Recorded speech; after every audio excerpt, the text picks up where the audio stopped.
Netflix is doing something really good for once.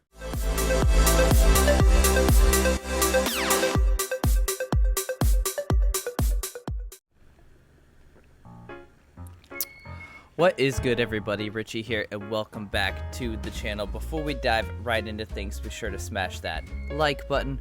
Also, go ahead and subscribe if you're somebody new, and go ahead and click that notification bell so you can stay up to date with all my shenanigans here on the channel. And yeah, so let's go ahead and talk about this. I'm very, very excited to talk about how Netflix has a W. And it's a hidden gem kind of W. And we're talking about none other than the amazing, fantastic, very well written, remarkable, and truly unique The Cuphead Show. So, the very first thing that you're going to notice about The Cuphead Show is the art style. The art style is this sort of old school cartoon meets modern day cartoon with it's a 2D art style. Sometimes you have flat backgrounds. Very rarely do you have moving backgrounds, and more often than not throughout the show you'll even see like it has film lines almost as compared to some of the old cartoons from like the 70s, the 80s, and the 90s. It has that pop of basically film lines, and I think it's really cool that the Cuphead Show gives kind of a nod to the 80s, 90s, and the 70s cartoons. It's very enticing. The art style of this show is so unique. The environments, although flat sometimes in the background, can really just pop. I think it's a combination of the color mixed with great illustrators. Something about the environments in the Cuphead Show really just pull you right in, and I believe that is why right off rip I was so engaged in watching the show, is because of the, more often than not, what pulls me into anything, whether it be a video game, a book, a TV show, music. It's the ambiance, the how it makes me feel, the environment, so on and so forth. So because of that, I'm already really digging the Cuphead Show. Super great. Now we're getting into the other stuff, the animation. The animators of this show, I believe they've done a fantastic job.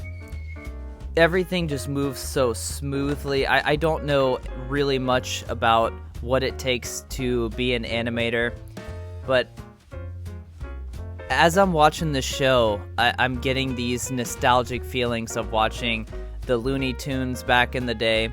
I'm getting nostalgia hits in the bone of the Coyote and the Roadrunner. I love it so much. The animation seems to be fluid. It doesn't stutter like some of the old cartoons would. And it's just, I really like it. It's everything from the art style and the animation of this show. They really know what they're doing, and I love it. I watched the Cuphead Show in 2 days. It took me 2 days to watch the Cuphead Show, and I love it. It's one of my favorite shows on Netflix. It's super underrated. Another thing we're going to talk about is the musical score. Whoever is in charge of the musical score has absolutely hit it out of the park. And if they did this with practical instruments and they didn't do it with computerized software, kudos to them, because it's fantastic. Great musical score. Everything about the Cuphead Show regarding the music, the animation, the art style, everything is just fantastic. Right off rip, it all works out so well in tandem with each other, and it's something to truly marvel at. And I wish that other shows on Netflix could do as well as this has, because if they could, I'd probably watch it.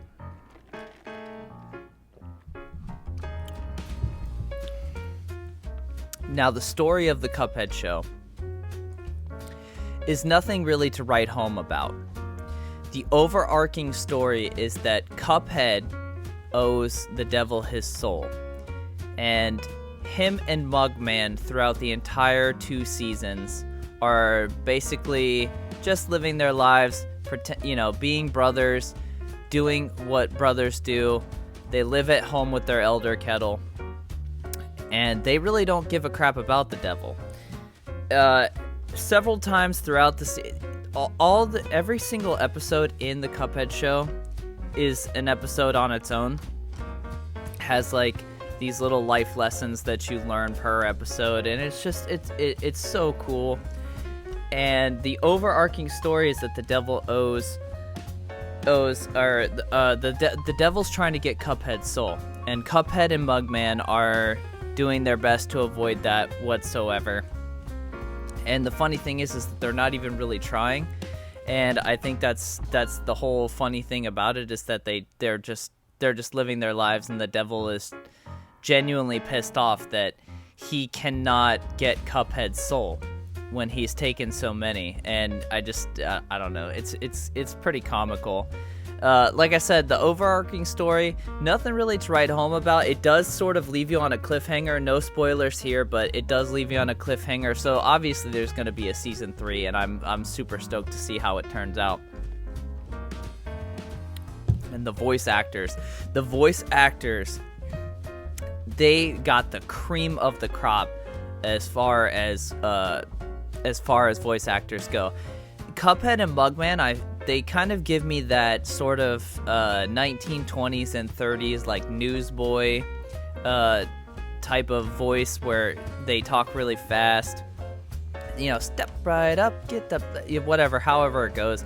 I don't know. I'm terrible at impressions, but Cuphead and Mugman were voiced fantastically. Elder Kettle is a very underrated character, and I love Elder Kettle. He's voiced really well. The devil, whoever voices the devil, holy cow, great, fantastic job. Every single character in this show was voiced incredibly well, so well voiced. And overall, I'm just gonna kind of go off on a spiel about this show. It really does give me that nostalgic feel. Several times throughout the show, it gives you that sort of nostalgic feel of what it's like to